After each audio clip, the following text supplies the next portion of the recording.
പൊന്നാനി നായാടി നഗറിന്റെ മുഖം മാറും. തകർച്ചയിലായ വീടുകൾ പുനർനിർമ്മിക്കുന്നതിന് പദ്ധതിയായി 9 വീടുകളാണ് ആദ്യഘട്ടത്തിൽ നിർമ്മിക്കുക. പൊന്നാനി നഗരസഭയിലെ 44-ാം വാർഡിലെ നായാടി നഗറിലെ കാലപ്പഴക്കം മൂലം തകർന്ന വീടുകളാണ് പുനർനിർമ്മിക്കുന്നത്. 1996-ൽ നിർമ്മാണം പൂർത്തീകരിച്ച് കൈമാറിയ വീടുകൾ പതിറ്റാണ്ടുകൾ പിന്നിട്ടതോടെ തകർന്ന് താമസയോഗ്യമല്ലാത്ത സ്ഥിതിയിലാണ്. വീടിന്റെ പുനർനിർമ്മാണം നടത്തണമെന്നത് നഗരവാസികളുടെ കാലങ്ങളായുള്ള ആവശ്യമാണ്. സംസ്ഥാന പട്ടികജാതി വികസന വകുപ്പിന് കീഴിൽ 6 ലക്ഷം രൂപ ചെലവിലാണ് വീടുകൾ പുനർനിർമ്മിക്കുന്നത്. നഗറിലെ 20 വീടുകളിൽ 9 വീടുകൾ ആദ്യഘട്ടത്തിൽ പൊളിച്ച് പുനർനിർമ്മിക്കും. കൂടാതെ 11 വീടുകളുടെ മേൽക്കൂര മാറ്റി താമസയോഗ്യമാക്കുകയും ചെയ്യും. 29-ന് നടക്കുന്ന നഗരസഭാ കൌൺസിലിൽ വിശദ പദ്ധതി രേഖ അംഗീകരിച്ച് സംസ്ഥാന പട്ടികജാതി വികസന വകുപ്പിന് കൈമാറും. നായാടി നഗർ വികസന പദ്ധതിക്ക് മുന്നോടിയായി നഗരസഭാ ചെയർമാൻ ശിവദാസ് ആറ്റുപുറത്തിന്റെ നേതൃത്വത്തിൽ നഗർ സന്ദർശിച്ച് വിലയിരുത്തി.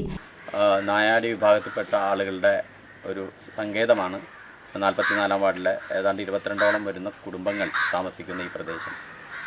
നമുക്കറിയാം, ജനകീയാസൂത്രണ പദ്ധതി ആരംഭിച്ച 96-ൽ അന്നത്തെ തദ്ദേശ സ്വയംഭരണ വകുപ്പ് മന്ത്രി ഈ മണ്ഡലത്തെ പ്രതിനിധീകരിച്ച് ആണ് ശ്രീ പാലോളി മുഹമ്മദ് കുട്ടി തദ്ദേശ സ്വയംഭരണ വകുപ്പ് മന്ത്രിയായത്. ആ സമയത്ത് നഗരസഭയിൽ പ്രത്യേകമായി അനുവദിച്ച ഉപാധിരഹിത ഫണ്ട് ഉപയോഗിച്ച് 44 വീടുകൾ പട്ടികജാതി വിഭാഗത്തിൽപ്പെട്ട ആളുകളുടെ പുനരധിവാസവുമായി ബന്ധപ്പെട്ട് 44 വീടുകൾ കോസ്റ്റ് ഫോർഡിനെ കൊണ്ട് നിർമ്മിച്ച് നൽകുന്ന സാഹചര്യം ഉണ്ടായി. അതിലേതാണ്ട് ഇവിടെ 22 വീടുകളാണ് അക്കാലത്ത് നിർമ്മിച്ച് നൽകിയത്.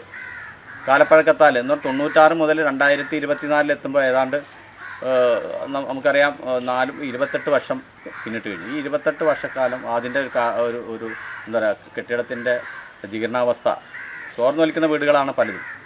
മാത്രമല്ല, ഓട് വെച്ച് ഉള്ള നിർമ്മാണം ആയതുകൊണ്ട് തന്നെ അതിൽ ഓടുകൾ പൊട്ടി വെള്ളം വീട്ടിലേക്ക് ഒലിച്ചിറങ്ങുന്ന സാഹചര്യമുണ്ട്. അപ്പോൾ വളരെ മോശമായ ജീവിത സാഹചര്യത്തിൽ ജീവിക്കുന്ന ഒരു ദുർബല വിഭാഗത്തിൽപ്പെട്ട ആളുകൾ എന്നുള്ള നിലയ്ക്ക് അവരുടെ സാമൂഹികമായിട്ടുള്ള പിന്നോക്കാവസ്ഥ പരിഹരിക്കും. NCV news Ponnani. Nutan fancy ഓർണമെന്റ്സും cosmetic collection, new born baby ഐറ്റംസിന്റെ എക്സ്ക്ലൂസീവ് കൗണ്ടറുകളുമായി കൽപ്പക വെഡ്ഡിംഗ് സജ്ജമായിരിക്കുന്നു. ഏവർക്കും സ്വാഗതം. Kalpaka weddings, Pattambi road, Kunnamkulam.